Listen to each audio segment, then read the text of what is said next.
আসসালামু আলাইকুম রহমতুল্লাহি ওবরকাতু। সম্মানীয় দর্শক, সামনে আসতেছে কুরবানি ঈদ। তো কুরবানির সম্পর্কে একটি অনেক গুরুত্বপূর্ণ মাসআলা, যে মাসআলা না জানার কারণে অনেকেই ভুল করে ফেলে।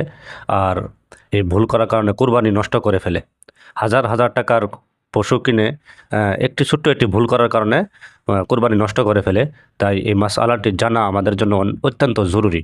তো এই মাসআলাটি সর্বপ্রথম মুফতি আরিফ বিন হাবিব সাহেবের মুখে এই মশালাটি শুনেন, তারপরে আমি কিছু বিস্তারিত কথা বলবো, তা শুনে যাবেন। কোরবানির পশু যিনি জবাই করবে তাকে জবাইয়ের পারিশ্রমিক দিবেন কিনা? দিবেনই। জবাইয়ের পারিশ্রমিক দিবেন, আপনি জবাইয়ের পারিশ্রমিকটা দিবেন। আমার বয়ান শুনে অনেকে হয়তো কমেন্ট করতে পারে যে হ্যাঁ মনে হয় এর জন্য কইছে। আমি আমার জিন্দিগিতে 2টা পশু করে করছি, মাত্র জবাই করছি জিন্দিগিতে 2টা পশু। তার মানে আমি আমার জন্য বলছি না, এটা অধিকার, এটা সঠিক কথা, তাই বলছি।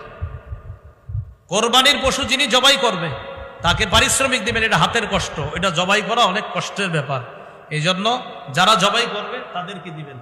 আর জবাই করার পরে আপনার একদম ছোট্ট একটা নোট ওঠে, ছোট্ট 1.5-2 লাখ টাকার গরু আপনার কোনো মতে হুজুর জবাই করছে যিনি কষ্ট করে, আরে আস্তে একটা নতুন 200। এটা তো আপনার শরম করা উচিত ভাই, সত্যি বলছি। হ্যাঁ, আপনার শরম লজ্জা থাকা উচিত, এটা শরম লজ্জা থাকা উচিত। এটা আমি ওই যুগের কথা বলছি যে যুগে আমার বেতন ছিল 5,000 টাকা। ওই যুগে আমরা যে কোরবানি দিছি, ওই কোরবানি যিনি দিয়েছেন প্রায় 10 বছর 8 বছর আগের কথা, তাদেরকে আপনার ওই 100-200 দিয়ে দিন। ও আচ্ছা আচ্ছা আচ্ছা, সেটা আমি জানি না। আচ্ছা, যাই হোক, আপনারা এই জায়গায় একটু মহাব্বতের ইয়া রাখেন। তো এই জন্য আর এরকম 100-200 পরে কারে, এটা কি কোনো কথা? তো আশা করি সবাই মাসালাটি ভালো করে বুঝে গেছেন। তো যদি না বুঝেন কমেন্ট করে জানাবেন, কোনো বোঝাতে অসুবিধা থাকে আমরা বোঝাতে চেষ্টা করব। দ্বিতীয় কথা হয়েছে যে কুরবানি হয়েছে একটি ইবাদত, আর ইবাদত নিজের ইবাদত নিজে সম্পূর্ণ করাটাই উত্তম। তার মানে আপনার কুরবানি আপনি নিজে হাতে জবাই করাটাই উত্তম। যদি আপনি নিজে জবাই না করতে পারেন, তাহলে অন্য কোনো ব্যক্তির দ্বারাতে যদি আপনি জবাই করেন, তাহলে এই জবাইয়ের বিনিময়ে আপনি তাকে কিছু টাকা দিতেই হবে, তার বিনিময় দিতেই হবে।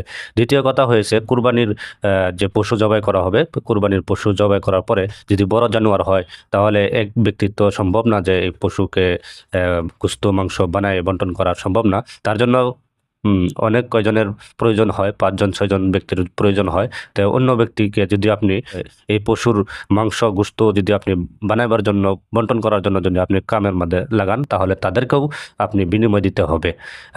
গোশত দিয়ে আপনি যদি তার বিনিময় পুরো করতে চান, তাহলে সেটা হবে না, আপনার কোরবানি নষ্ট হয়ে যাবে। তার জন্য আলাদা হিসাবে আপনি তাকে টাকা দিয়ে, পয়সা দিয়ে আপনি তার বিনিময় পুরা করতে হবে।